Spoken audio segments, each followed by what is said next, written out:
Hi guys, welcome to my channel again. দেখো, চলে এসেছি নতুন একটা ভিডিও নিয়ে। তো আজকের এই ভিডিওটাতে আমরা যে বিষয়টা নিয়ে আলোচনা করব সেটা হচ্ছে যে মুখ্যমন্ত্রীর বড় ঘোষণা। আর শুধু অন্নপূর্ণার 3,000 নয়, এবার মাসে 4,500 টাকা পাবেন এই মহিলারা। তো তবে কারা পাবে জানুন, এবং এখনই যারা এখনও আবেদন করেননি তারাও আবেদন করুন, ঠিক আছে?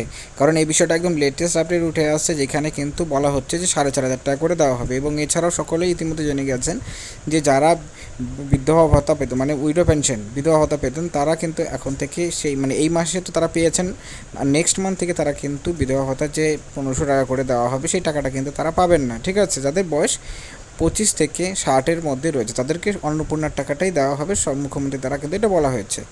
কিন্তু 4,500 টাকা কারা পাবেন, কোন মহিলারা পাবেন, এটা নিয়েই ডিটেলসে ভিডিওতে আলোচনা করবো। তাই ভিডিওটি শেষ পর্যন্ত দেখবে এবং দেখার পর নিজের মতামত অবশ্যই জানাবে। আর ভিডিওটি ভালো লাগে লাইক করবে, চ্যানেল নতুন থাকে চ্যানেলটিকে সাবস্ক্রাইব করবে এরকম ভিডিওসগুলো সর্বপ্রথম পাওয়ার জন্য। তো চলো, সময় নষ্ট না করে মেন বিষয়টা আমরা ভিডিওতে আলোচনা করি। তো দেখো, প্রথমত 3,000 এবং 4,500-এর মধ্যে ডিফারেন্সটা কী, তা দেখেন দুটো স্কিমের টাকা কিন্তু ঢুকছে। তো যাই হোক, ডিটেলসে বলছি।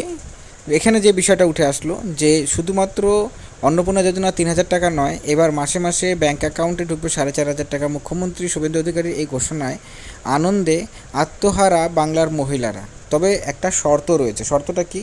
যে সবাই মাসে মাসে 4,500 টাকা পাবেন না। অন্নপূর্ণা যোজনা টাকা পেলে পাশাপাশি আর কোন কোন প্রকল্পের, মানে সরকারি যে প্রকল্প রয়েছে, সুবিধা পাবেন, তাই এবার জানিয়েছেন মুখ্যমন্ত্রী। তিনি কি জানিয়েছেন? যে এতদিন বাংলার মহিলারা একটি মাত্র সরকারি প্রকল্পের সুবিধা পেতেন, কিন্তু এবার থেকে রাজ্য সরকারের একাধিক প্রকল্পের সুবিধা পাওয়া যাবে। সব মিলিয়ে মাসে মাসে ব্যাংকে ঢুকবে 4,500 টাকা। অন্নপূর্ণার যোজনার পাশাপাশি রাজ্য সরকারের আর কোন কোন প্রকল্পের সুবিধা পাবেন, কীভাবে আবেদন করবেন জেনে নিন। ডিটেলসে আমি তোমাদেরকে এখানে জানাচ্ছি। তো দেখো, প্রথমত বলছি যে গতকাল মুখ্যমন্ত্রী কিন্তু ঘোষণা করেছেন যে যারা 25 থেকে 60 বছর বয়সী এবং মাসিক 3,000 টাকার কম অন্য কোনো ভাতা পান, তাদের ক্ষেত্রে অন্নপূর্ণা যোজনার সুবিধা প্রযোজ্য হবে। বিধবা ভাতা পাওয়া উপযুক্ত মহিলারাও নির্দিষ্ট শর্তে অন্নপূর্ণা যোজনায় আওতায় আসবেন। এবং কোনো দুটি প্রকল্প ছাড় পাওয়া যাবে। কোন দুটি প্রকল্পে ছাড় পাওয়া যাবে মুখ্যমন্ত্রী জানিয়েছেন। তো এই ক্ষেত্রে যেটি তিনি বলেছেন, দিব্যাঙ্গ ভাতা এবং প্রধানমন্ত্রী কিষাণ সম্মান নিধি যে যারা ব্যক্তিরা পাচ্ছেন, তারা কিন্তু এই দুটাই, মানে তারা কিন্তু কিষাণ বা দিব্যাঙ্গ ভাতার 1,500 টাকা এবং অন্নপূর্ণার 1,500 টাকা তারা কিন্তু পেয়ে যেতে চলেছেন, ঠিক আছে? এবং এই জায়গাতে আরেকটা বিষয়, যে রাজ্যে ক্ষমতায় পালাবদলের পর শুভেন্দু অধিকারী সরকার বার্ধক্য ভাতা, বিধবা ভাতা, প্রতিবন্ধী ভাতা কিন্তু বাড়িয়ে দেওয়া হয়, 1,500 টাকা করে দেওয়া হয়। তো বিগত সরকার যেটা 1,000 টাকা করে দিত, সেইটাকে বাড়িয়ে 1,500 টাকা করা হয়েছে, অর্থাৎ দিব্যাঙ্গ ভাতা 1,500 টাকা। যে সেই সকল মহিলাও অন্নপূর্ণা যোজনা 3 টাকা, মানে যে সকল মহিলার দিব্যাঙ্গ রয়েছে তারাও কিন্তু অন্নপূর্ণাতে অ্যাপ্লাই করলে পরে তারা কিন্তু সেই পার্টিকুলার টাকাটা তারা পাবেন। মানে তাদের টোটাল হয়ে যাবে হচ্ছে 3,000 এবং 3,000 প্লাস হচ্ছে 1,500, তাহলে কত হচ্ছে? তাদের হচ্ছে 4,500 টাকা, ঠিক আছে?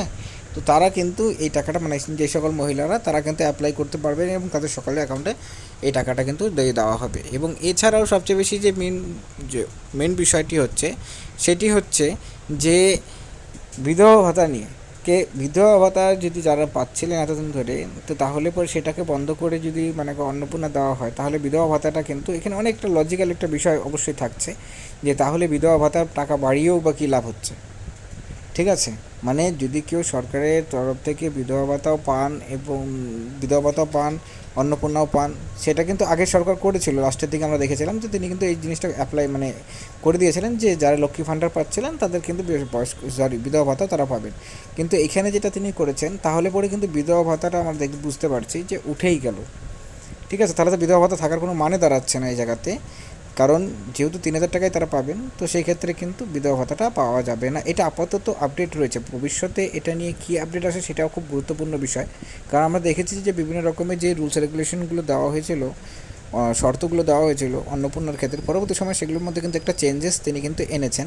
তো সেক্ষেত্রে আমরাও আশা করব যে তিনি যাতে অন্ততপক্ষে যারা বিধবা ভাতা পাচ্ছিলেন তাদেরও কিন্তু এই টাকাটা পাওয়ার যোগ্য এবং তারা কিন্তু একটা প্রাপ্য, ঠিক আছে? মানে যারা এলিজেবল হবেন 25 থেকে 60 বছরের মধ্যে, তাদের ক্ষেত্রে দুটো ভাতাই কিন্তু দেওয়াটা খুবই উচিত, ঠিক আছে? তো অবশ্যই সরকার এটা বিষয় নিয়ে যদি চিন্তা ভাবনা করেন বা পরবর্তী সময় তারা যদি তাদের ডিসিশনটা চেঞ্জ করেন, তাহলে কিন্তু যে সকল বিধবা ভাতারা তারা যারা পাচ্ছিলেন তারা কিন্তু অন্ততপক্ষে খুশি হবেন, ঠিক আছে? আর বাকি যেটা বিকলাঙ্গ ভাতার ক্ষেত্রে যেটা তিনি করেছেন, তো সেটা কিন্তু খুবই ভালো একটা স্টেপ। যে যাদেরকে দুটো প্রকল্পের জন্যই তিনি ছাড় দিয়েছেন। তো বিধবা ভাতা যারা পাচ্ছেন তাদের ক্ষেত্রেও ছাড় দেওয়াটা কিন্তু সরকারের একটু দরকার, কারণ হচ্ছে সেটাও কিন্তু একটা খুবই সিরিয়াস বিষয়, এবং এটা কিন্তু মানবিকভাবে কিন্তু বিষয়টাকে দেখলে পরে দুটোই কিন্তু যারা বিধবা ভাতা পাচ্ছেন তাদেরও কিন্তু দেওয়াটা উচিত। ঠিক আছে, যাই হোক সরকারের সিদ্ধান্ত। তো পরবর্তী সময় যদি সরকার এখানে চেঞ্জেস আনে এবং দুটাই যদি দেয়, বিধবা ভাতা যারা পাচ্ছেন তাদেরকে অন্নপূর্ণা ভাণ্ডারও দেন, তাহলে কিন্তু এটা একটা খুবই খুশির খবর হবে। তো যাই হোক, এই আপডেটই ছিল ভিডিওটিতে। ভিডিওটি দেখার জন্য অসংখ্য ধন্যবাদ।